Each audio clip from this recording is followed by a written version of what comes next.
सब सच में महाभाग्यशाली हैं कि इस कलिकाल में जिन धर्मों के सिद्धांतों की चर्चा भी कर पा रहे हैं। न जाने कितना पुण्य एकत्रित किया होगा जब हम तीर्थंकर की वाणी को सुन पा रहे हैं, समझ पा रहे हैं, विचार कर पा रहे हैं। पूरे विश्व जिसके नाम से थर थर कांपता है, जैन शासन में उसे महोत्सव कहा जाता है। पूरी दुनिया मृत्यु शब्द से ही भयभीत होती है।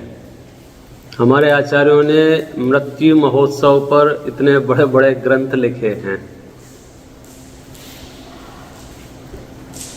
हमें थोड़ा विचार करके उस निर्णय तक पहुंचना चाहिए जैसे हम सम्यक दर्शन कहते हैं। हम प्रातः काल की चर्चा को कंटिन्यू करेंगे। आपके कोई प्रश्न होंगे तो अपने प्रश्नों पर विचार करेंगे। हमारी चर्चा का मुख्य विषय यही है, जैन धर्म विश्व धर्म है। और विश्व धर्म कहने का अर्थ यह है कि यह किसी एक क्षेत्र, किसी एक भाषा, किसी एक पंथ, किसी एक संप्रदाय, किसी एक जाति से बंधा हुआ नहीं है, सबके लिए है। हम तो बचपन में जब रथ यात्राएं निकलती थीं तो नारे लगते थे, जैन धर्म किसका है? जवाब आता था, जो पाले उसका है। एक दो दिन से हम चर्चा भी कर रहे हैं कि हम समोह शरण का जो दृश्य देखते हैं उसमें देवलोक भी हैं, उसमें त्रेंच गति के जीव भी हैं और उसमें मनुष्य गति के जीव भी हैं। मने गति की भी कोई बाध्यता नहीं है। जब गति की बाध्यता नहीं है तो अन्य जो हम और आपने जो बना रखे हैं समूह, उनकी बाध्यता का तो सवाल ही प्रश्न नहीं होता है। यहाँ तो समोह शरण है। सार्प और नेवला जो जन्मजात बैरी कहे जाते हैं, ऐसे जीव भी अपना बैर भुला देते हैं। तो समझ लीजिए मनुष्यों का चित्त कितना निर्मल हो जाता होगा वो समोह शरण में पहुंचकर। वर्तमान में समोह शरण की यदि हम बात करते हैं तो ये हमारे जिन मंदिर ही समोह शरण के ही प्रतीक हैं। पूरे विश्व में जहाँ जहाँ भी जिन मंदिर हैं उनको हम समोह शरण की तरह देखें। हम जब यहाँ आए तो ये सोच के आए कि हम समोह शरण में जा रहे हैं। फिर आप देखना आपकी भावभूमि कैसी तैयार होती है। और आपको जान के आश्चर्य होगा कि जिसको मोक्ष मार्ग हम कहते हैं, सम्यक दर्शन ज्ञान चारित्राणी मोक्ष मार्ग, उसमें पहले नंबर का ही सम्यक दर्शन है। जिन बिंब दर्शन को सम्यक दर्शन में कारण कहा है शास्त्रों में।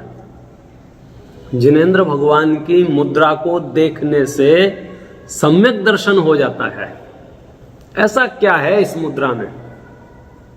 ऐसा क्या है कि उसको देखने से सम्यक दर्शन हो जाता है? एक सम्यक दर्शन के कारणों में जो बात आई है, तत्व विचार एक मुख्य कारण है। उनको देखने से वो तत्व विचार कैसे होता होगा? उनकी जो मुद्रा है वो मुद्रा सम्यक दर्शन देने में समर्थ है। और ये तभी संभव है जब हम उस भावभूमि से वहां पधारें। निश्चय निश्चय निश्चय बोलकर जब हम तीर्थंकर परमात्मा के सामने आते हैं, हम ये कहें, प्रभु अनादि काल से संसार में घूमते घूमते घूमते घूमते अब मुझे थकान लगती है, अब और संसार में नहीं घूमना चाहता हूं, मुझे उपाय बताओ। फिर भगवान आपको उपाय बताएंगे। तो आपके मन में प्रश्न हो सकता होगा कि समोह शरण में तो ऐसा होगा कि हम समोह शरण में जाएं, भगवान से पूछें और हम जो पूछें भगवान उसका जवाब देंगे। क्या यहाँ भी ऐसा संभव है कि हम भगवान से कहें, भगवान मुझे मार्गदर्शन दीजिए, तो भगवान मुझे मार्गदर्शन दें? और आप मार्गदर्शक की महत्वता तो समझते ही होंगे। जिनके पास गाइड नहीं है उनकी क्या हालत होती है, या जिनके पास मिसगाइड बहुत करने वाले हों उनकी क्या दुर्दशाएं होती हैं। तो मैं तीर्थंकर परमात्मा के सामने जाऊं और उनसे कहूं प्रभु आप मुझे रास्ता बताइए, तो वो मुझे रास्ता बताएंगे कि नहीं बताएंगे। आज से पहले भी आप अनेक बार भगवान से मिले होंगे, मुलाकात हुई होगी आपकी जिनेंद्र परमात्मा से। कितनी बार आप आए हैं इस मंदिर में? 1 बार, 2 बार, 10 बार, 20 बार। कुछ कहा भगवान ने आपसे आज तक? कुछ कहा? बातचीत हुई कि नहीं हुई? कभी बातचीत नहीं हुई। कोई है यहां जिसने भगवान से बातचीत की हो? आचार्यों ने तो बहुत बातचीत की है।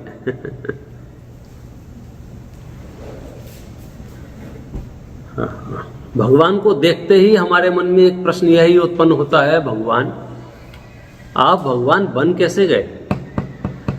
क्योंकि हम थोड़ा भी पास्ट में जाते हैं तो हम देखते हैं कि भगवान भी हमारी तुम्हारी तरह ही किसी न किसी गति में थे, किसी न किसी अवस्था में थे, किसी न किसी पर्याय में थे। भगवान महावीर भी आज भगवान महावीर हैं, लेकिन इससे पहले कभी वो शेर थे, कभी वो राजा थे, कभी वो देव थे, इवन कभी वो नरक में नारकी थे। तो ऐसा क्या कर लिया उन्होंने कि वो भगवान बन गए? और ये हमें पता चल जाए तो फिर हमारा भगवान बनना भी बहुत सरल हो जाता है। तो पहली बात तो ये कि वे भी हमारी ही तरह पहले थे और आज की तारीख में वे वीतरागी हैं, सर्वज्ञ हैं, हितोपदेशी हैं। तो उन्हें जो वीतरागता है, उन्हें जो सर्वज्ञता है, वह मुझे भी प्राप्त हो सकती है। किस बेस पे प्राप्त हो सकती है? क्योंकि उन्हें हो गई है ना। कोई ऐसा कालखंड होगा पास्ट में यदि हम जाएं तो भगवान महावीर और हम लगभग एक जैसी अवस्था में होंगे कि नहीं होंगे? कुछ भूतकाल आपको याद आता है कि नहीं आता है? दिमाग पे जोर डालो, शायद पास्ट याद आ जाए।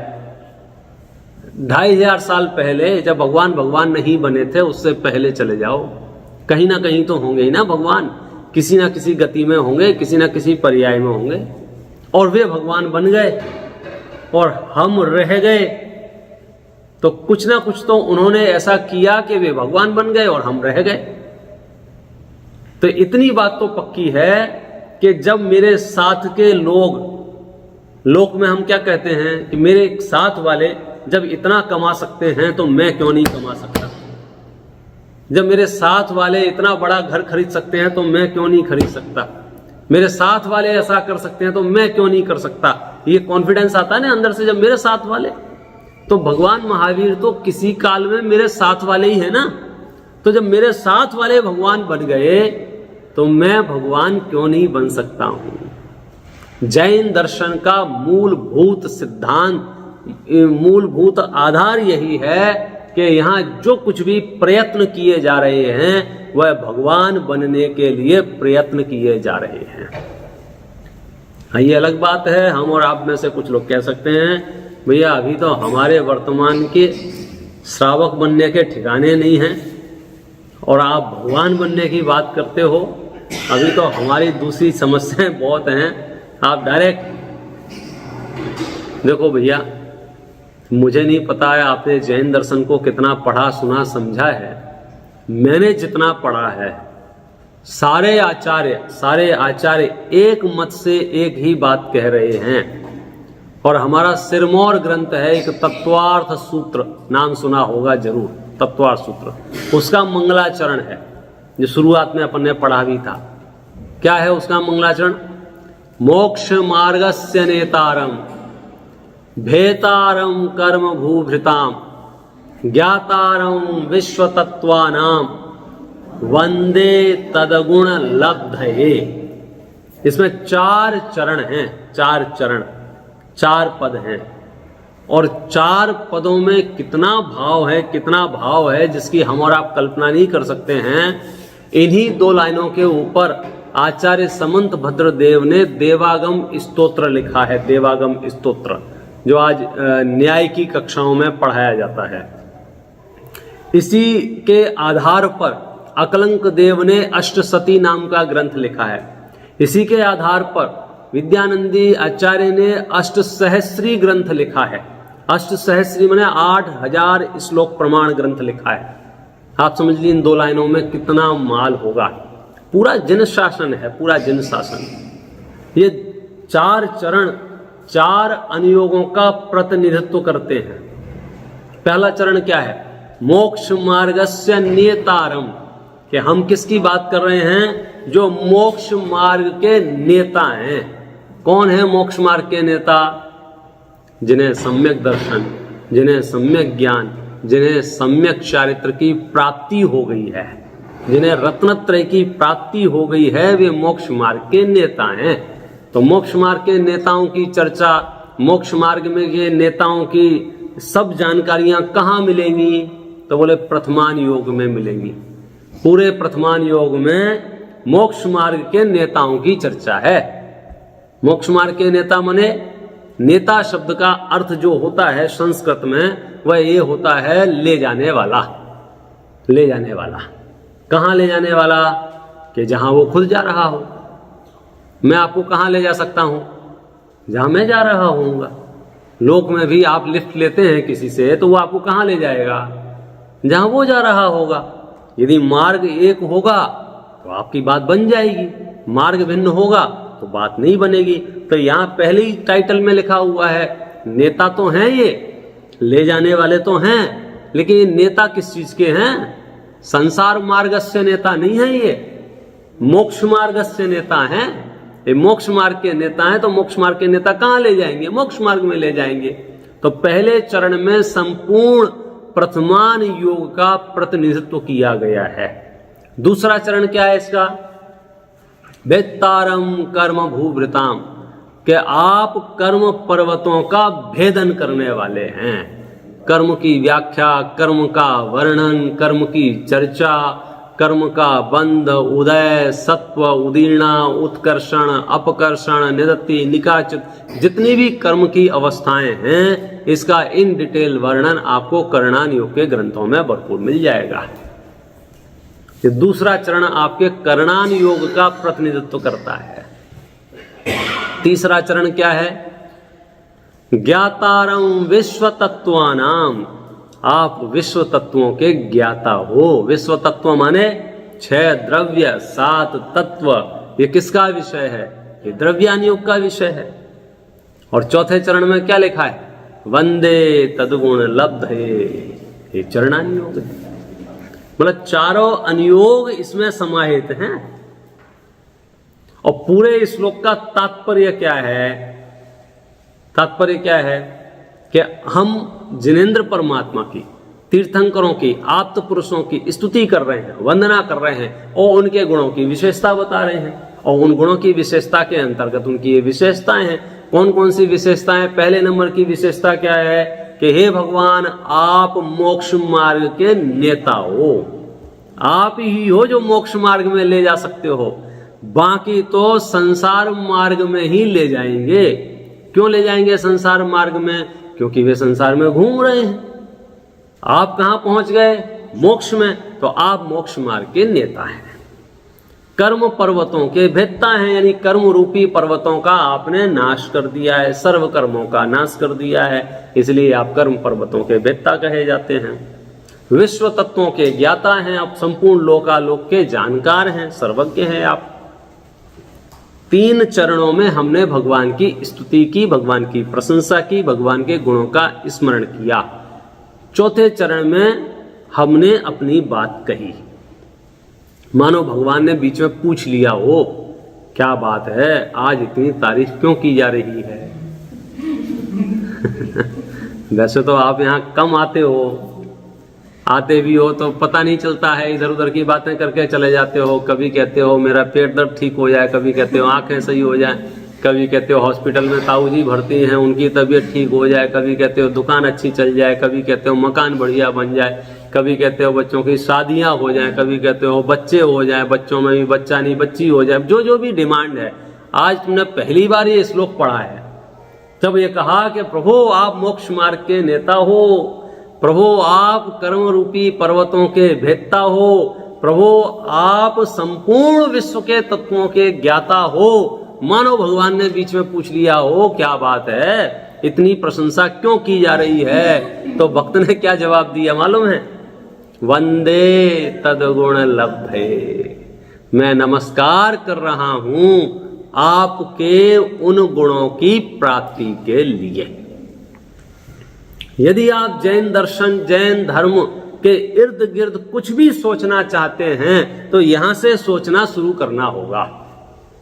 अब आप 1000 कार्यक्रम करें धर्म के नाम पर, जवाब एक होना चाहिए। मैं आपसे पूछूं आप पूजा क्यों करते हैं, तो जवाब होना चाहिए वंदे तदगुण लब्धये, मैं तो उनके गुणों की प्राप्ति के लिए पूजन करता हूं। सामाय क्यों करता हूं, माला क्यों जपता हूं, तीर्थ वंदना क्यों करता हूं, महावीर जयंती क्यों मनाता हूं, शास्त्र स्वाध्याय क्यों करता हूं। अब आप जो कुछ भी कहेंगे उसका जवाब यदि ये आए, कौन सा?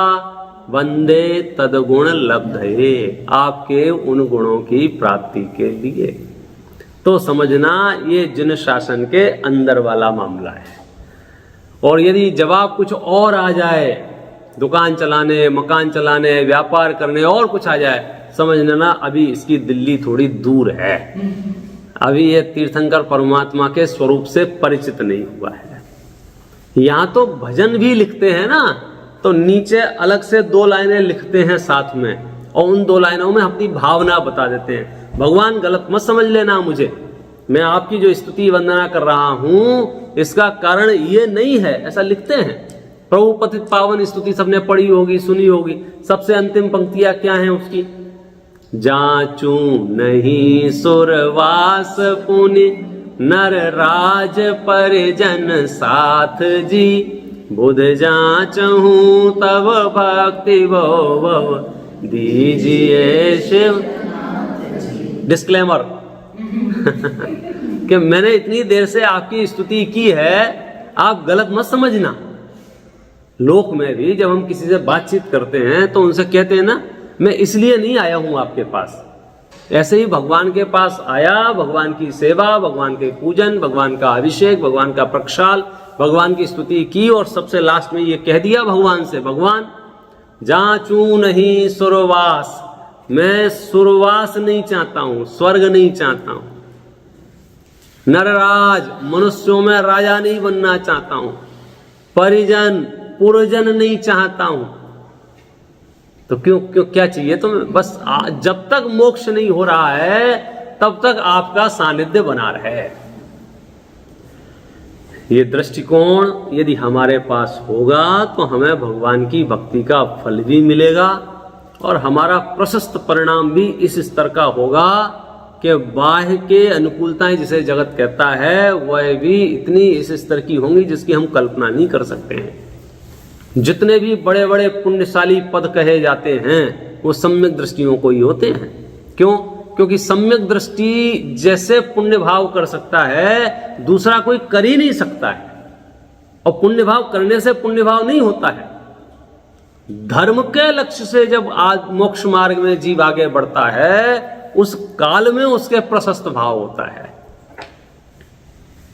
पुण्य परिणाम भी, जिसको हम सातिशय पुण्य परिणाम कहते हैं, जिसको व्यवहार से मोक्ष मार्ग कहते हैं, वो भी कैसे होता है? जब परमार्थ का लक्ष्य हो और फिर वो परिणाम उत्पन्न होता है, तो प्रशस्त भाव भी तब सार्थक होगा।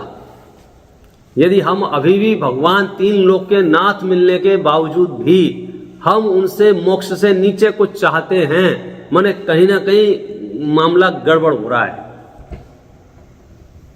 हमारी लिस्ट में होना ही नहीं चाहिए। संसार की प्रॉब्लम, संसार के सुख दुख, संसार की कोई भी चीज जिनेंद्र परमात्मा के सामने आके डिस्कशन करना माने कहीं ना कहीं चूक हो रही है। आप पूछ सकते हो क्या जिनेंद्र परमात्मा की स्तुति करने से, वंदना करने से, पूजा पाठ करने से, भक्ति करने से लौकिक सुख समृद्धि होगी क्या नहीं होगी? आचार्य जवाब देते हैं जरूर होगी, लेकिन लौकिक सुख समृद्धि की भावना कामना से भक्ति करने वाले को नहीं होगी। क्या मतलब क्या है इसका? सिंपल मतलब है, यदि आपका कोई दोस्त धनवान है पैसे वाला है, धनाढ्य है, बहुत पैसा है उसके पास, और यदि वो आपका दोस्त है तो निस्संदेह जब भी आप किसी रेस्टोरेंट में जाएंगे बिल वही देगा, मूवी देखने जाएंगे टिकट वही देगा, कहीं भी जाएंगे सारे खर्चे वो उठाएगा क्योंकि धनवान है। लेकिन उसे ये पता चल जाए कि आप जो उसके साथ रहते हैं वो आप धन के लिए रहते हैं, फिर वो आपके लिए खर्चा करेगा कि नहीं करेगा? फिर नहीं करेगा। ये तो बात दोस्ती की है ना। तो आप समझ लीजिए कि आप भगवान के पास गए और अपनी मोक्ष मार्ग की आराधना में आप लग गए हैं, आपको निस्संदेह उतने उत्कृष्ट पुण्य परिणाम होंगे कि लौकिक सुख सुविधाएं आपको मिलेंगी और मिलेंगी। लेकिन लौकिक सुख सुविधाओं के लक्ष्य से यदि भगवान की सेवा करते हैं तब तो पुण्य होना भी बहुत मुश्किल हो जाता है। पुण्य होना भी, भाई साहब मैं चर्चा इसलिए कर रहा हूं, जैन शास्त्रों में जिनेंद्र परमात्मा से, भगवान से विषय कषायों की कामना करने को निदान कहा है। क्या कहा है? क्या बोला मैंने? क्या कहा? निदान कहा है। क्या बोला भैया? क्या बोला? सोहम निदान। क्या बोला? निदान। हाँ, थैंक यू। हाँ, अच्छा लगा, कुछ तो बोले। निदान का है, निदान। निदान जो है ना, ये बहुत खतरनाक चीज है, बहुत खराब कही गई है। निदान को शल्य में कहा गया है तत्वार सूत्र में। व्रतियों के लिए बात लिखी है निशल्यो व्रति, कि जिनको शल्य नहीं होती है वही व्रत ले सकते हैं। और शल्य के भेद किए वहां माया, मिथ्यात्व और निदान। ये क्या चीज है? निदान क्या है? निदान सीधे सरल शब्दों में हम हिंदुस्तान में तो उसको बोलते हैं शेख चिल्ली का दूसरा नाम है निदान। एक शेख चिल्ली की कहानी सुनी होगी आपने, कैरेक्टर है एक शेख चिल्ली। क्या करता है वो शेख चिल्ली? जानते हो क्या करता है शेख चिल्ली? कल्पनाएं करता है, और उलझुल कल्पनाएं करता है। ऐसा हो जाएगा तो ऐसा हो जाए, ऐसा हो जाए तो ऐसा हो जाए, ऐसा हो जाए तो ऐसा हो जाए। तो समझ लीजिए निदान वाले जो परिणाम हैं वो क्या परिणाम है? भगवान के पास, भगवान मुझे पास कर देना, भगवान मेरी गाड़ी मंगा देना, भगवान मुझे घर हो जाए, भगवान मेरी शादी हो, भगवान मेरी तबीयत ठीक हो जाए, भगवान। शास्त्रों में इसे निदान कहा है। हे भगवान, यदि मेरी पूजा सही हो तो मेरा व्यापार बढ़िया चलने लग जाए। शास्त्रों में इसे निदान कहा है। बोलो व्यापार बढ़िया चलेगा? हाँ, चल जाएगा। आपके मांगने से व्यापार बढ़िया चल जाएगा, इसमें कोई प्रॉब्लम नहीं है। लेकिन आचार्य कह रहे हैं ये लॉस का बिजनेस है, ये फायदे का बिजनेस नहीं है। क्यों? क्योंकि आपने जो प्रशस्त भाव किए, पुण्य भाव किए, बहुत ज्यादा किए थे, और मांगा आपने बहुत थोड़ा सा। और मांगने वाला हमेशा घाटे में रहता है, हमेशा घाटे में रहता है मांगने वाला, और बिना मांगने वाला आप फायदे में रहता है। और ये प्रयोग हम पूरे जीवन भर देखते हैं। इसलिए आचार्य ने कहा, दूसरी बात यह है, जब मांगने के लक्ष्य से हम पूजा करें, भक्ति करें, तो हमारा उपयोग पूजा भक्ति पे कम रहेगा, मांगने पे ज्यादा रहेगा। जब ऐसी चर्चाएं की, और खास करके मैं एक ऐसा प्रकरण आपको बताता हूं, जब हमारे सामने ऐसे प्रश्न आते हैं कि सब मांगना गलत है, मांगना गलत है, तो फिर भगवान से नहीं मांगेंगे तो किससे मांगेंगे? भाई जरूरत तो है ही ना सबको, किसी को पैसे की, किसी को स्वास्थ्य की, किसी को परिवार की, किसी को किसी चीज की आवश्यकता तो है ही ना। अब किससे मांगे? वो तो अड़ोसी पड़ोसियों से मांगने से तो कुछ लाभ है नहीं। तो ले देखे भगवान बचते हैं तो उनसे तो उनसे नहीं मांगेंगे तो किससे मांगेंगे? मूलाचार्य ग्रंथ है, मूलाचार आचार्य वट्टकेर स्वामी का ग्रंथ है। बहुत प्राचीन ग्रंथ है, बहुत प्राचीन ग्रंथ। दिगंबर समाज का समझ लीजिए मुनि धर्म का सबसे प्रामाणिक ग्रंथ है। और उस ग्रंथ की महिमा आपको इसलिए और आ जाएगी जब मैं बात बताऊंगा कि हम जो रोज नमोकार मंत्र पढ़ते हैं, और नमोकार मंत्र के नीचे जो 2 लाइनें पढ़ते हैं, कौन सी? ऐसो पंचनमो यारो सब पाव पणासणो मंगलाणम च सव्य से पणम हो ही मंगलम। वह लाइनें, वो गाथा मूलाचार ग्रंथ की 514 नंबर की गाथा है। आप समझिए मूलाचार ग्रंथ कितना महत्वपूर्ण होगा कि उसकी वो गाथाएं हमें रोज पढ़ते हैं। आप 10 लक्षण पर्व जो मनाते हैं क्षमावाणी के दिन एक गाथा पढ़ते हैं, खामे में सव्य जीवाणम सव्य जीवा खमंतु हुए, वो मूलाचार की गाथा है। मतलब ऐसे ढेरों गाथाएं बता सकता हूं जो प्रचलित हैं, वो मूल ग्रंथ उसका मूलाचार है।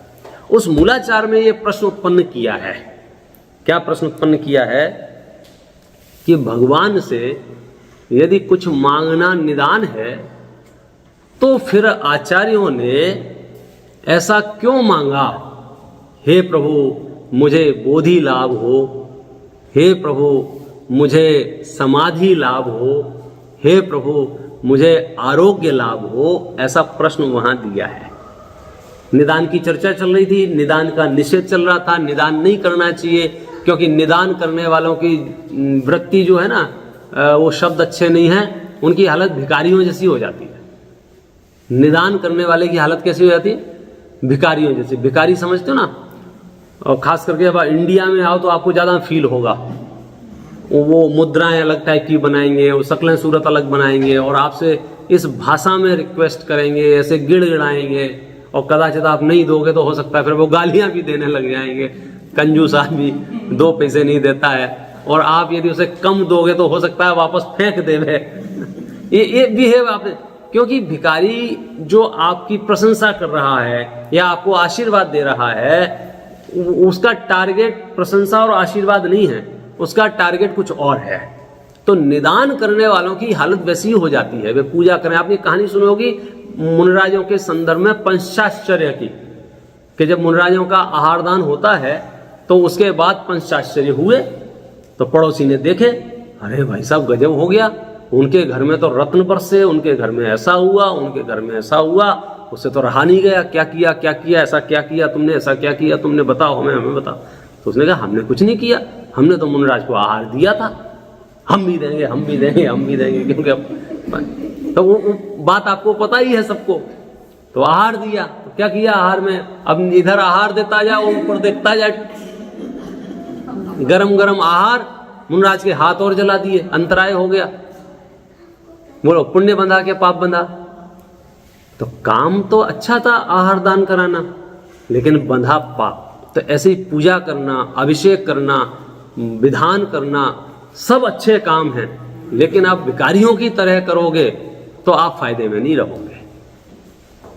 लेकिन प्रश्न तो यह है कि मूलाचार ग्रंथ में यह प्रश्न उपस्थित किया कि अब मांगने का निषेध करते हो तो फिर जो भक्तियां लिखी गई हैं, 10 भक्तियां कही गई हैं, उसमें तो ये कहा गया है बोधि लाभ हो, सुगति गमन हो, जिणगुण संपत्ति मिले विशेष, प्रभु मुझे बोधि लाभ हो, मुझे समाधि लाभ हो, मुझे आरोग्य लाभ हो।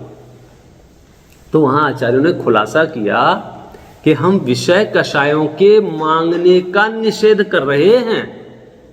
मोक्ष मार्ग संबंधी इच्छाओं का अभाव अभी नहीं होगा, वो तो जब आत्मलीनता होगी तब होगा। अभी तो हम ये कह रहे हैं कि एक स्टेप आगे बढ़ो कि विषय कषायों से रिलेटेड कुछ मत मांगो। समाधि भावना, समाधि में क्या है कि जब मेरा शरीर छूटे, देह परिवर्तन हो, मेरे भाव समता रूप रहे, तो इसमें विषय और कषाय का कोई काम नहीं है, पापों का कोई काम नहीं है। बोधि लाभ में क्या है कि रत्नत्रय की प्राप्ति हो, सम्यक दर्शन की प्राप्ति हो, बोध की प्राप्ति हो, यह बोधि लाभ है। तो शिष्य प्रश्न करता है, नहीं ठीक है, बोले समाधि लाभ ठीक है, बोधि लाभ ठीक है, वो जो आपने आरोग्य लाभ कहा तो वो तो ठीक है ना। अब तो आचार्यों ने कहा है, आरोग्य लाभ की भावना की गई है, आरोग्य लाभ का उसमें वर्णन किया गया है। आपको जान के आश्चर्य होगा, वहां वो लिखते हैं टीका में, क्या लिखते हैं मालूम है? आरोग्य माने ऐसे अर्थ करते हुए रोग अर्थात जन्म मरण। रोग अर्थात, अब हमारा और आचार्यों का बस यहीं से मिसमैच हो जाता है। हम रोग माने फोड़ा फुंसी, पेट दर्द, सर दर्द, इससे ऊपर ही नहीं सोच पाते हैं। असली रोग क्या है भाई साहब? असली रोग तो जन्म मरण है। हम जो गीत गाते हैं, कौन सा बहुत फेमस गीत है, एक सरकारी भजन गाता हूं मैं अक्सर, क्या नाम है उसका, तुमसे लागी लगन, सबने सुना होगा लगभग।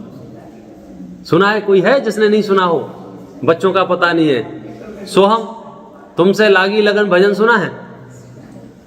हाँ, माँ बोल रही, बोल दे हाँ। ये अच्छा कनेक्शन है। माँ बोल रही है, हाँ बोल दे, क्या करना है, बोले घर जाके बताऊंगी मैं क्या है। फिर भी नहीं भी पढ़ा होगा, सुना तो जरूर होगा, क्योंकि कोई भी अच्छा प्रसंग हो ये भजन अक्सर बजता है, इंडिया में तो बहुत बजता है। कौन सा? तुमसे लागी लगन ले लो अपनी शरण, पारस प्यारा मैटो मैटो जी संकट हमारा। ये जैसे भजन सुना पढ़ा तो मुझे लगा कि मानो अब बातचीत शुरू हो गई और भगवान सामने आ गए तुम्हारे। अच्छा बताओ क्या संकट है तुम्हारा? आपने बोला ना मैटो मैटो जी संकट हमारा, कालिया जी शिष्य ने कहा कि मेरा संकट मैट दो, तो भगवान तुम्हारे सामने आ गए। अच्छा बताओ संकट क्या है तुम्हारा? तो जब भजन लिखा मुझे उसकी 2 पंक्तियां सच में इतनी महत्वपूर्ण लगती हैं। वो भजन लिखने वाला लिख रहा है और आप सबने गाया है कि सुनो सुनो, जग के दुख की तो परवाह नहीं है। अच्छा इस पंक्ति का अर्थ क्या होगा, मीनिंग क्या होगा इस पंक्ति का? जग के दुख की तो परवाह नहीं है, क्या अर्थ है इस पंक्ति का? जैसे समझ जाओगे नाचने लग जाओगे, सच में उछल जाओगे 10 फुट, अरे गजब हो गया। हम तीर्थंकरों के अनुयायी हैं, हमने जैन शास्त्रों को पढ़ा है, हम कर्म सिद्धांत पर भरोसा रखते हैं, इसलिए हमें जगत में होने वाले जो सुख दुख हैं उसकी तो परवाह ही नहीं है, उसकी तो चिंता ही नहीं है। क्यों चिंता नहीं है? क्योंकि हम समझते हैं चिंता उन लोगों को है जो अपने सुख दुख के लिए ऊपर वाले को ब्लेम कर रहे हैं, या पड़ोसी को ब्लेम कर रहे हैं, या फलाने का दोष देख रहे हैं। यहां तो साफ लिखा है, स्वयं किए जो कर्म शुभाशुभ फल निश्चय ही वे देते, करें आप फल दे अन्य तो स्वयं किए निष्फल होते। यहां तो ट्रांसफर सिस्टम है ही नहीं।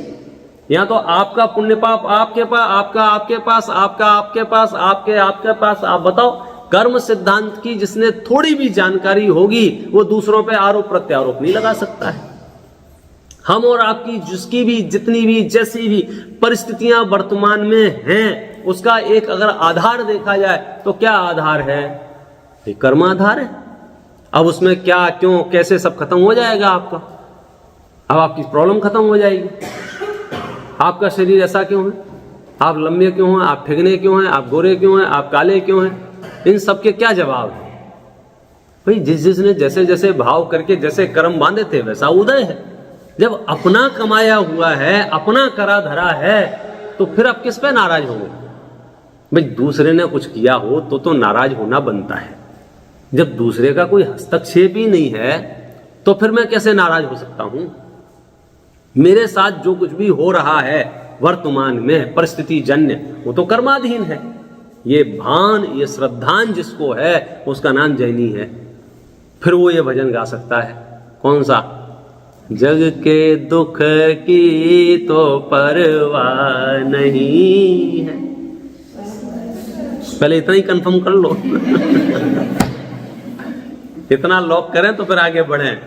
जगत के दुख की परवाह है या नहीं है? या आपको ऐसा लगता है पता नहीं अगर ऐसे ही चलता रहा तो कल क्या होगा, परसों क्या होगा, और अब कोविड चल रहा है और जॉब जा रही है और बिजनेस डाउन हो रहा है और पता नहीं क्या होगा, पता नहीं। यदि आपको ऐसी घबराहट बेचैनी लग रही है तो फिर आपको और रिवाइज करना चाहिए एक बार। सर्वम सदैव नियतम भवति स्वकीय कर्मोदयान मरण जीवित दुख सौख्यम। इस धरती पर जितने भी जीव हैं उन सबका जीवन, मरण, सुख, दुख, हानि, लाभ अपने अपने कर्म के उदय से होता है। और कर्म व्यवस्था एक ऐसी व्यवस्था है, निष्पक्ष व्यवस्था है, वहाँ लेन देन नहीं चलता है, वहाँ कुछ रिश्वत का काम नहीं है। जैसे हमारे यहाँ पहले समझो रास्ते से जाते थे तो सीट बेल्ट नहीं लगाई है या सिग्नल तोड़ दिया है तो कोई ना कोई व्यक्ति हमको ऐसा रोकता था सफ़ेद ड्रेस पहने, तो फिर हम उतर के उसे हाथ जोड़ते थे, प्लीज़ प्लीज़ प्लीज़, हमको अर्जेंट था, जल्दी था, हमसे गलती हो गई, ऐसा है ना वैसा है। अगर हाथ जोड़ने से नहीं मानता था तो फिर हम अपनी जेब में हाथ डालते थे और धीरे से उसको बच्चे प्लीज़ प्लीज़। अब क्या हुआ इंडिया में, वो कैमरे लग गए। अब अगर मैं सिग्नल तोड़ता हूं तो क्या करूं, कैमरे के सामने हाथ जोड़ के खड़ा हुआ प्लीज प्लीज डिलीट कर दे, डिलीट कर दे। क्या अगरबत्ती लगाऊं, दिया जलाऊं, अच्छा भक्तांबर पढ़ूं, और बहुत पावरफुल है ना भक्तांबर, तो 48 दिए के साथ पढ़ूं, ऐसा क्या करूं कि वो फोटो डिलीट हो जाए? तो आप क्या कहोगे? चक्कर में मत पड़ो, अब तो खिंच गया अब तो सिर्फ एक ही उपाय है, चुपचाप से जो टिकट आएगा, जो फाइन आएगा भर देना। अगली बार ध्यान रखना कि यहां कुछ उपाय कर सकते हैं। जब व्यवस्था व्यक्तिगत होती है, व्यक्ति आश्रित होती है, वहां तो ये रिक्वेस्ट, लेन देन और रोना, गिड़गिड़ाना, आंसू बहाना, ये सब लागू पड़ते हैं। लेकिन जब व्यवस्था पौद्गलिक है, कंप्यूटराइज्ड जिसको हम बोल रहे हैं, कैमरे लगे हुए हैं, वहां फिर रोने गाने से कुछ होने जाने वाला नहीं है। तो कर्म सिद्धांत जैन दर्शन का जो है वह वैसा ही निष्पक्ष है। आप ऐसा नहीं है पाप करने के बाद आए, हे 8 कर्म, हे ज्ञानावर्णी कर्म, हे दर्शनावर्णी कर्म, मुझे माफ कर देना, वो कहेगा तुम जाओ, तुम्हारा काम है, उसे कोई मतलब इतनी निष्पक्ष व्यवस्था है। अच्छा, कर्म जब उदय में आता है तो इंटरव्यू नहीं लेता है आपका कि आप कौन हैं, क्या हैं, किस पोस्ट पे हैं, किस पोजीशन पे हैं, आपके फॉलोअर कितने हैं, आपको उदय आऊं क्या नहीं आऊं, उसे कोई लेना देना नहीं है। जैसे किसी रोग का उदय आना है तो रोग का उदय किसको आएगा, गरीबों को क्या अमीरों को, स्त्रियों को क्या पुरुषों को, बच्चों को क्या बूढ़ों को, अच्छा श्रावकों को क्या मुनियों को, रोग का उदय किसको आ सकता है? ये कर्म सिद्धांत है। यहां ये प्रश्न चिन्ह बना, जिसने बांधा है उसको। कितना संक्षिप्त है जैन दर्शन, समझना कठिन नहीं है, बड़ा सुगम है। बोलो श्रावकों को कर्म का उदय आ सकता है कि नहीं आ सकता है? आ सकता। अच्छा मुनराजों को रोग हो सकता है कि नहीं हो सकता है? क्यों भाई साहब, वो तो मुनराज, अच्छा चलो छोटे मुनराज को तो हो सकता है, जिनको कोई नहीं जानता हो, जिनको सब जानते हो, जिनके हजारों लाखों फॉलोअर हो, उनको रोग हो सकता है कि नहीं हो सकता है? ये जैन दर्शन का कर्म सिद्धांत है। जब इतने बड़े महाराज को, जब इतने लोग, लाखों लोग जिनकी सेवा करने को तैयार बैठे हों, उनको भी रोग हो सकता है, तो हमको रोग हो जाए, इसमें क्या आश्चर्य है? इन सब सिद्धांत को समझ के फिर वो आधी लाइन पढ़ने में आपको बहुत रस आएगा। कौन सी?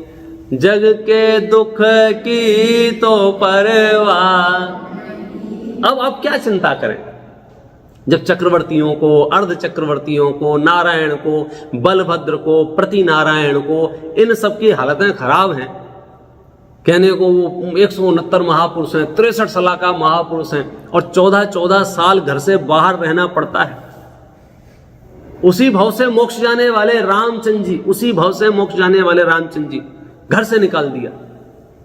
अब आप प्रैक्टिकल लाइफ में आप सोचो जरा, कोई अपने को घर से निकाल देवे, घर में ना रहने देवे, आप मोक्ष का प्लान कर सकते हो? हम तो मोक्ष का प्लान कब करना चाहते हैं पता है? जब सब ऑल सेट हो जाए जब बच्चे बढ़िया स्कूल में पढ़ने लग जाएं, पत्नी आज्ञाकारी मिल जाए, परिवार अच्छा हो जाए, सोसाइटी में हमारी थोड़ी वैल्यू अच्छी रहे, हम जहां से निकलें लोग ऐसे सैल्यूट करें, फिर तो अपन मोक्ष की प्लान करेंगे। अभी तो हमारे ही खुद का ठिकाने नहीं, तो मोक्ष की बात कर रहे हैं। तो हमारे विचार और ग्रंथों के विचार में जो अंतर आ रहा है, हम परिस्थितियां ठीक करके मोक्ष जाना चाहते हैं, और मोक्ष जाने वाले परिस्थितियों की परवाह नहीं करते हैं।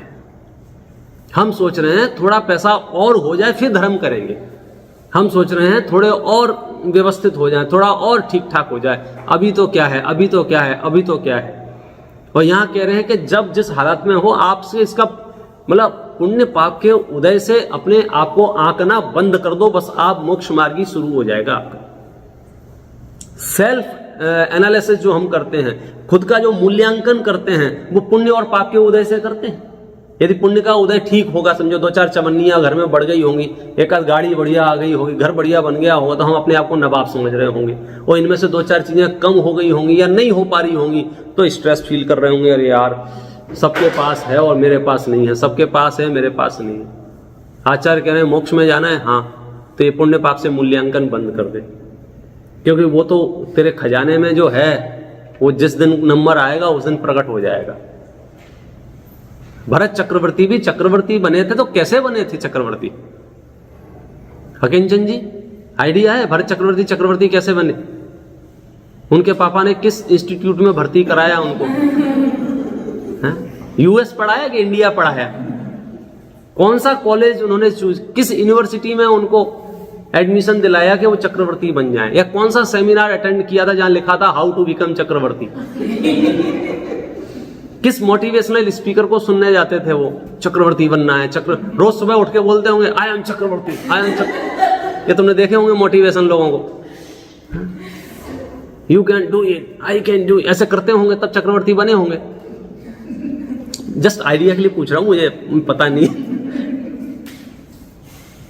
भाई साहब, मैंने जो दृश्य देखा है वो ये है कि चक्रवर्ती तो शांति से अपने पापा की जो फैक्ट्री थी पहले की, राज दरबार जो था, वहां बैठे हुए थे शांति से। अचानक से दूत ने आके समाचार दिया, महाराज की जय हो, महाराज की जय हो। 3 समाचार उनको एक साथ मिले थे कि आपके पापा को केवल ज्ञान हो गया है और आयुधशाला में चक्ररत्न उत्पन्न हुआ है और आपको एक पुत्र रत्न की प्राप्ति हुई है। तो 2 बातें तो उनकी समझ में आ गई थी इमीडिएटली। केवल ज्ञान क्या होता है ये पता था उनको, बेटा क्या होते हैं। बोलते चक्ररत्न क्या है, वो उन्होंने पहली बार सुना था। फिर उसने बताया कि चक्ररत्न ऐसा होता है, इसके माध्यम से आप 6 खंड के अधिपति बनेंगे, अब आपको विजय यात्रा निकालनी पड़ेगी। वो सारी चीजें आपने सुनी हुई हैं और फिर ये सब बातें आपको पता है कि वो फिर जीतते जीतते विजयार्ध पर्वत पर पहुंचे। फिर रात भर नींद नहीं आई उनको जिस दिन विजयार्ध पर्वत पर पहुंचे। क्यों? करवटें बदलते रहे, सुबह उठ के नाम लिखूंगा, सुबह उठ के नाम लिखूंगा, सुबह उठ। फिर क्या हुआ? नाम लिखने के लिए भेजा उसको शिल्पकार को, मुंह लटका के वापस आ गया। क्या हुआ? अब कुछ बोले नहीं बेचारे, क्या बोले? असली बात तो ये थी कि लिखे कहां, वहां जगह नहीं है। चलो हम देखते हैं जाके। चक्रवर्ती ने जाके देखा, फिर जो किया वो भी आपको पता है। किसी का मिटा दिया, खुद का लिख दिया। इसका मतलब क्या है? इसका मतलब ये है ना कोई आगे कलाकार आएगा, वो मेरा मिटाएगा, अपना लिखेगा। यही फैक्ट है ना। तो जब चक्रवर्तियों की ये हालत है पुण्य पाप के संबंध में, तो मैं क्यों विचार करूं? इसलिए जैन दर्शन को थोड़ा भी कोई समझ गया होगा, उसकी पहली पंक्ति यही होगी, जग के दुख की तो परवाह, कोई टेंशन नहीं है मुझे जगत के दुखों की। ऐसा हो जाएगा क्या, वैसा हो जाएगा, पता नहीं, कोई बीमारी नहीं है। वैसा अपनी लिस्ट में अगर बीमारी लिखी होगी तो घर बैठे होम डिलीवरी होगी। हाँ, बहुत लोग थे जो कोरोना में बाहर नहीं निकले, घर पहुंच गया कोरोना उनके। और बहुत लोग थे जो कोरोना में घूम रहे थे, नहीं हुआ तो नहीं हुआ। तेरी लिस्ट में जो है वो आ जाएगा, नहीं है वो नहीं आएगा। लेकिन इतना निश्चिंत रहो कि ज्यादा नहीं आएगा, कम नहीं आएगा। तो जगत के दुख की तो कोई परवाह हमको है ही नहीं। मतलब आप इस पे जितना विचार करके निश्चिंत हो सकते हो, निर्भय हो सकते हो, आप कर्म सिद्धांत से निर्भय हो सकते हैं। दूसरी पंक्ति में क्या लिखा है? स्वर्ग सुख की भी चाह नहीं है। आप सोचो, हमारे पूर्वज जो ये लिखते थे विधान, पूजाएं, उनका कॉन्फिडेंस किस लेवल का है, उनका आत्मविश्वास किस स्तर का। वे कह रहे हैं ना तो हमें जगत के दुखों से कोई परवाह है, उनकी कोई चिंता है, और ना हमें स्वर्ग के सुख की कोई चाह है। तो भगवान पूछ रहे फिर यहां क्यों आए?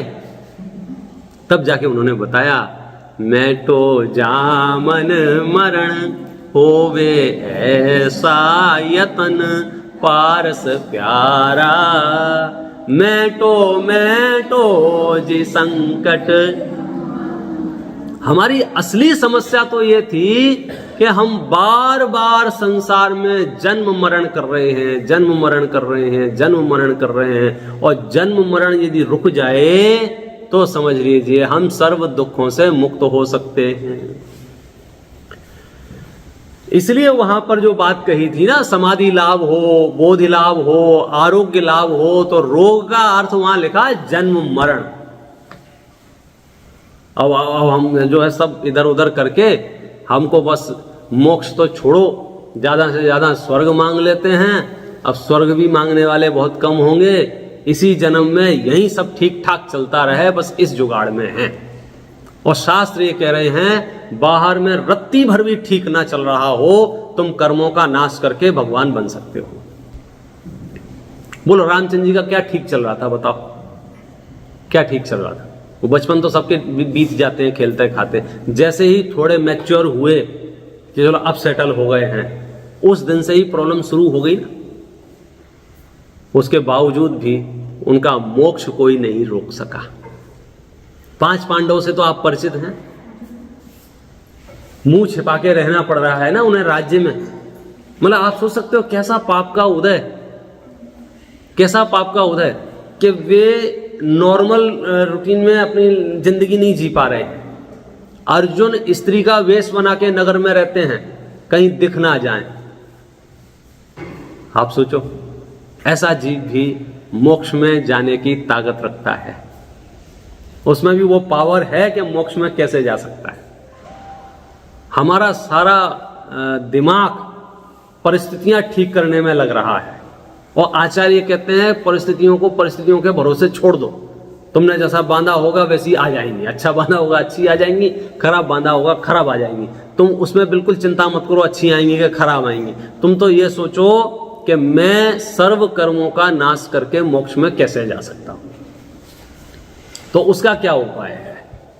तो उसका उपाय तो यही है, वंदे तदगुण लभ। हे भगवान, जैसे आप वितरागी हो गए हैं, हे प्रभु जैसे आपने क्षमा को धारण किया है, जैसे आपके अंदर मार्दव प्रकट हुआ है, जैसे आप आर्जव हो गए, जैसे आप सहज हो गए, वैसे गुण मुझ में प्रकट हो जाए। और वो गुण यदि यहां प्रकट होते हैं तो फिर आप देखो आपके जीवन में आनंद ही आनंद है। लेकिन अभी तो हमको वो कॉन्फिडेंस नहीं आ पा रहा है ना कि ये जो मेरे जीवन में जो समस्याएं चल रही हैं उसमें दूसरा कोई कारण नहीं है, दूसरा कोई व्यक्ति, दूसरा कोई भगवान, दूसरा कोई देवी देवता, दूसरा कोई आस्तु वास्तु, दूसरा कोई राशि रत्न, ये तो कारण है ही नहीं। आगे जाके तो हम ये कहेंगे, कर्म विचारे कौन भूल मेरी अधिकाई। कर्मों की भी क्या गलती है? अभी आप थोड़ी देर पहले बता रहे थे कर्मों की गलती है, कर्मों ने किया है, कर्मों ने किया है, कर्मों ने किया है। अब आप कह रहे हो कर्मों की क्या गलती है? दोनों बातें सही हैं।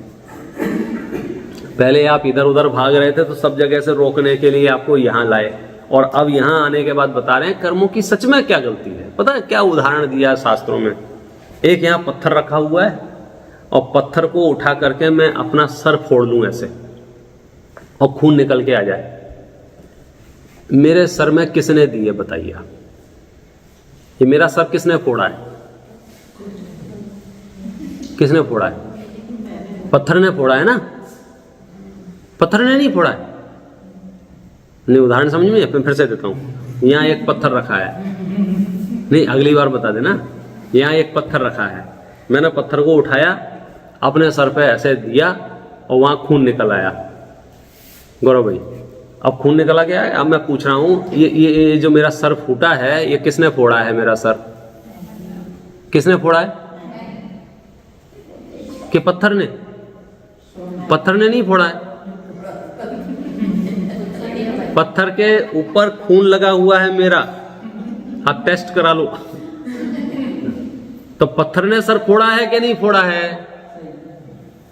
बिना पत्थर के सर मेरा फूट नहीं सकता था इतना। मैं हाथ को 10 बार ऐसे मारता। पत्थर तो निमित्त है, आपके एक्शन का फूटा है। बस इतनी सी बात समझनी है। जैसे पत्थर तो निमित्त है, पत्थर ने कुछ नहीं किया है, आपने खुद पत्थर को उठाया है, खुद सर पे मार लिया है, तो इसमें पत्थर निरपराधी है। यद्यपि पत्थर के निमित्त से सर फूटा है, क्योंकि इतना क्रैक बिना पत्थर के नहीं आ सकता है। ऐसे ही जो डैमेज हुआ है, जो हानि लाभ हुए हैं, जो जीवन में सुख दुख दिख रहे हैं, निस्संदेह कर्म के उदय से हैं। लेकिन कर्मों को ब्लेम करके क्या मिलेगा? कर्मों की क्या गलती है? बांधे तो हम नहीं थे ना, हमारे ही परिणामों से कर्म बंधन हुआ था ना। तो कर्मों को दोष देने से कोई लाभ नहीं होगा। मतलब किसी ईश्वर का, किसी देवी देवता का, किसी व्यक्ति का तो मेरे सुख दुख से कोई लेना देना है ही नहीं। आचार्य और गहराइयों में जाके बता रहे हैं कि कर्म के उदय का भी तेरे सुख दुख से कोई लेना देना नहीं है। अब थोड़ा ट्रायल करते हैं इसका प्रैक्टिकल लाइफ में। मतलब कि भयानक कर्म का उदय हो भयानक कर्म का उदय हो, उस काल में भी मैं उस कर्म के उदय से अलिप्त रह सकता हूं कि नहीं रह सकता हूं? देखो, हमारी हैबिट अलग है, अलग बात है। हमारी आदतें क्या हैं कि किसी ने यदि गाली दी है तो बदले में गाली देना है, यही सामान्य है। कोई क्रोध कर रहा है तो बदले में क्रोध करना है, कोई मुस्कुरा रहा है तो बदले में मुस्कुराना है, किसी ने हाय किया तो हाय करना है, बाय किया तो बाय करना है, चिल्लाया तो हमको चिल्लाना है। ये एक रूटीन है। लेकिन थोड़ा गहराई से विचार करो, क्या ऐसा करना कंपलसरी है? क्या ऐसा करना अनिवार्य है? पल्लव जी, आप मुझे गाली दें तो बदले में मैं भी गाली दूं, ये जरूरी है? बिल्कुल नहीं। हाँ, देखो, मैं दे सकता हूं, आप नहीं दे सकते। बात ये नहीं है कौन दे सकता है कौन नहीं दे सकता, बात ये है कि जरूरी नहीं है, आपके मूड पर डिपेंड है। हो सकता है आप सुन के रह जाएं, हो सकता है आप एक के बदले एक ही देवें, हो सकता है आप एक के बदले 4 देवें। इट मीन्स कि मैं जो कर रहा हूं वो मेरी उपज है, इसका इनके गाली देने से कोई लेना देना नहीं है। इतने आजाद हैं हम नए कर्म बंधन के लिए, इतने आजाद हैं हम कषाय करने के लिए।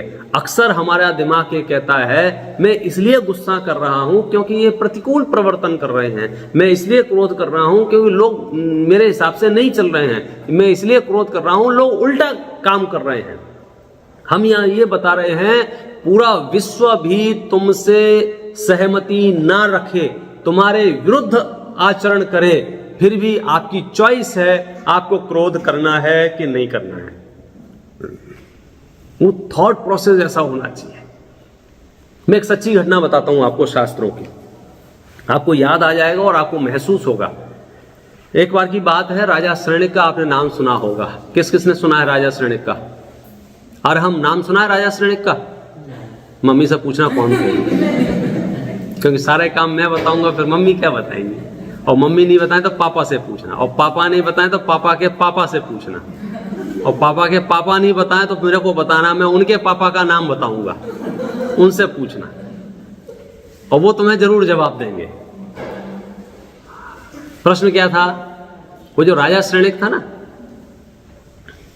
मुनराज के गले में सर्प डाल गया और चला गया घर जाके 2-4 दिन बाद 2 दिन 1 दिन बाद बोला कि ऐसा ऐसा करके आया हूं।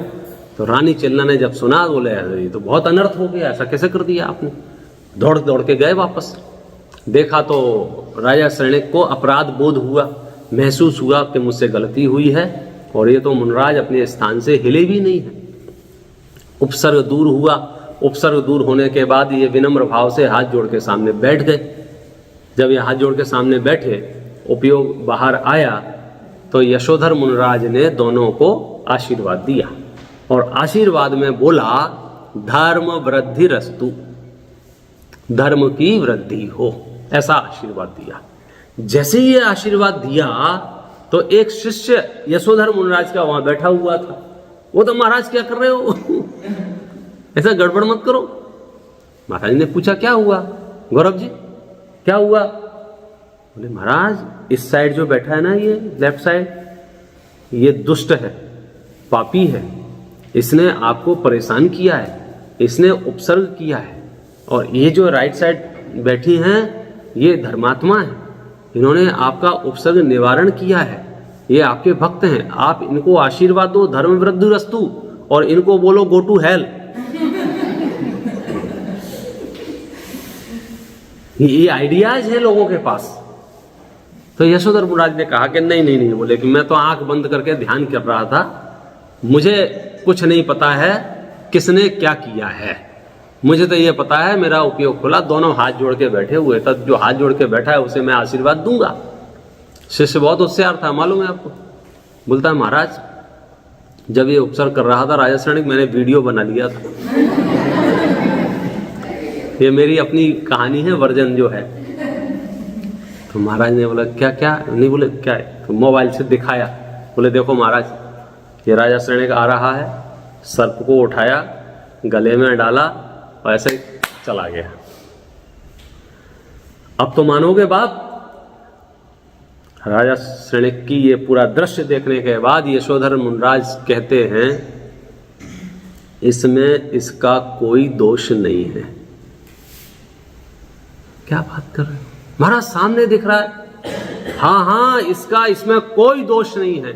मेरा ही कोई कर्म का उदय ऐसा होगा तब इसको ऐसा भाव आया है। यदि मेरे कर्म का उदय ऐसा नहीं होता तो कोई मेरा बाल भी बांका नहीं कर सकता था।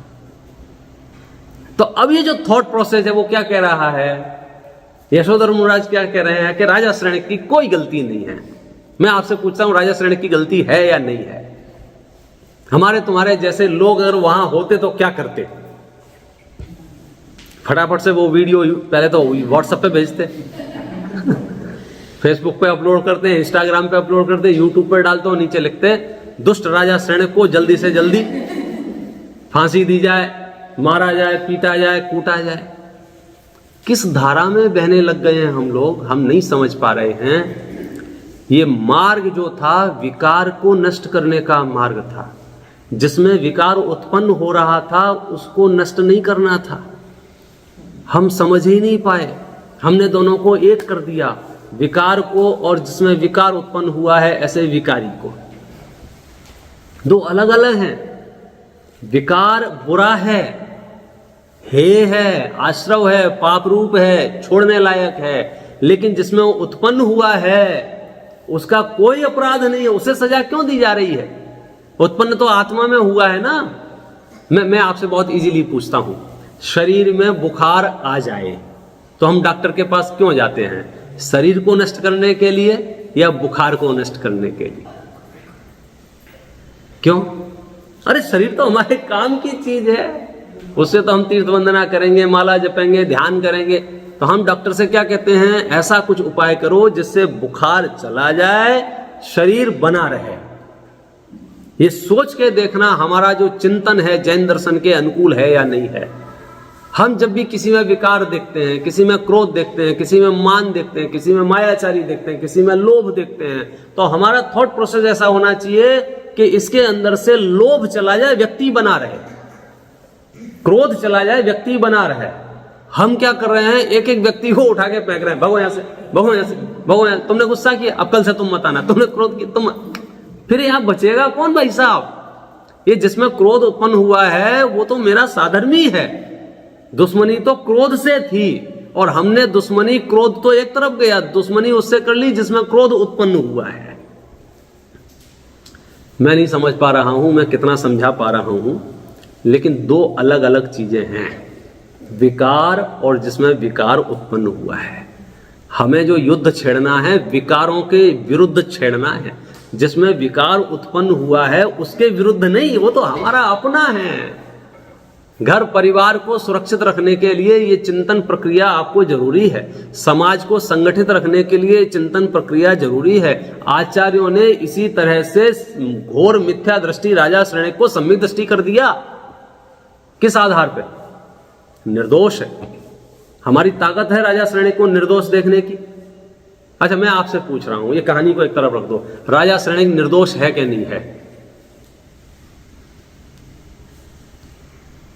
उसके पाप का उदय बहुत ताकत चाहिए, बहुत ताकत चाहिए। किसी को निर्दोष हम तो हमारी आदत है जिसमें दोष नहीं हो उसमें भी दोष देख लेते हैं।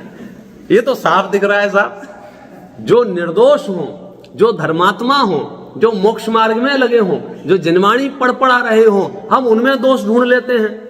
ये तो साफ दिख रहा है साहब दोषी है। हम आपको ये ट्रेंड करने की कोशिश कर रहे हैं यशोधर मुनिराज के बिहाफ से। यशोधर मुनिराज कह रहे हैं नहीं, इसका कोई दोष नहीं है, मेरा अपना कर्म का उदय है। अच्छा, उसको जब तक निर्दोष नहीं देखोगे आप, तब तक आप क्षमा नहीं कर पाओगे। तो अपना दोष मान रहे हैं। यस, नहीं अपना दोष है, मेरा दोष है, मुझे सजा मिल गई, काम खत्म हो गया। अपने को दोषी क्यों माना जाता है? कुछ किया ही नहीं, अपने को दोषी मानने में मेरी उस पर्याय ने गड़बड़ की थी। मेरी उस पर्याय ने अपराध किया था जिससे कर्म बंधा था, और वो कर्म आज उदय में आ गया है। अपने को दोषी मानने का ऐसा नहीं है कि खुद को दोषी मानने गिल्टी में डाल रहे हैं।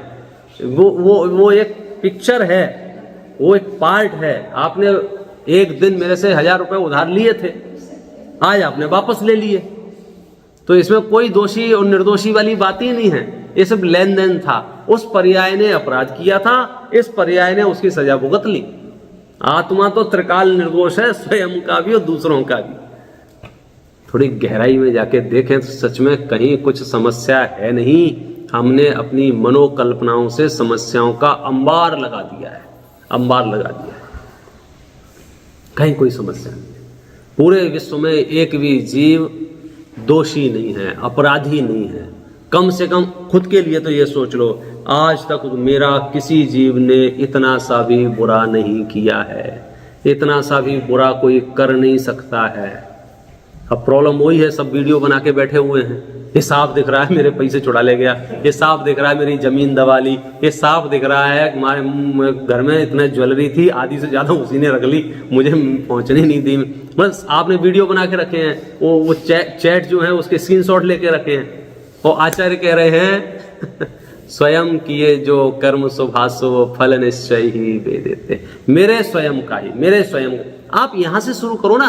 जिस दिन आपने ये वर्तमान की मनुष्य पर्याय ली थी, उस दिन, जिस दिन पहले दिन जब आपका वर्थ इस दुनिया में हुआ था, आप पैदा होते ही बोलो लखपति करोड़पति अरबपति बन गए थे कि नहीं बन गए थे? पैदा होते ही, अभी जस्ट आप पैदा हुए हैं और आप लखपति बन गए कि नहीं बन गए? किसने बनाया लखपति आपको? स्वयं के कर्म के उदय ने। फिर आपको भोजन मिला कि नहीं मिला? किसने मिलाया भोजन? स्वयं के कर्म के उदय ने। फिर आपको पानी, दवाई, औषधि, कपड़ा, मकान, दुकान, ये सब किसने? क्या जवाब है इसका? कर्म के उदय ने। और जिस दिन ये कर्म का उदय पूरा हो जाएगा, तो अभी मैं आपको सामने बोल रहा हूं, भाषा वर्णा का उस जाति का उदय है, और ये कर्म के निषेध पूरे हो जाएंगे, तो ऐसे ऐसे करूंगा मैं, आवाज बाहर नहीं निकलेगी। और आप ऊपर नीचे क्या, ऊपर नीचे क्या, ऊपर नीचे, कुछ नहीं हुआ। उस जाति के कर्म का उदय का अभाव हो गया, बस पूरा। अभी आप बढ़िया सुन रहे हो, थोड़ी देर सुनाई नहीं दे रहा। क्या हुआ? उस जाति के कर्म का उदय का, उठ नहीं रहे, चले गए। उस जाति का, उस जाति, आप इस कर्म सिद्धांत को भी समझ लो तो आपको मजा आने लग जाएगा। और कर्म सिद्धांत से आगे अध्यात्म को समझ लो, तब तो आप आत्मा में रमने के लिए, आत्मा में जमने के लिए तैयार हो जाओगे। और जो आत्मा में रमना सीख गए, आत्मा में जमना सीख गए, उन्हें भगवान बनने से कौन रोक सकता है? आज के पूरे चर्चा का सार इतना है, विश्व के सभी जीव निर्दोष हैं, किसी को दोष देने की आवश्यकता नहीं है। मेरा भला बुरा जो कुछ भी है, मेरे स्वयं के ही कर्म के उदय से है। मैंने स्वयं ही किसी कालखंड में वैसे परिणाम किए थे जिसकी वजह से ये है। और उससे आगे की बात यह है, मैं उन समस्त परिणामों से, मैं उन समस्त परिस्थितियों से पार भगवान आत्मा हूँ, जहाँ क्रोध, मान, माया, लोभ, हाथ, कोई विकार जहाँ नहीं है, वह चैतन्य तत्व में हूँ। और मैं अपने आप की वैसी श्रद्धा करूं, इस श्रद्धा का नाम सम्यक दर्शन है, इस ज्ञान का नाम सम्यक ज्ञान है। और आत्मा में लीन हो जाऊं, इसका नाम सम्यक चारित्र है। अब आपको लगेगा क्या हम ऐसा कर सकते हैं? हाँ, खूब कर सकते हो। सब मोक्ष मार्गी जीव ऐसा ही कर सकते हैं। विशेष आप जैसे जैसे स्वाध्याय करेंगे तो आपको ये और रहस्य खुलेंगे। हम इस भावना से अभी की बात विराम करें।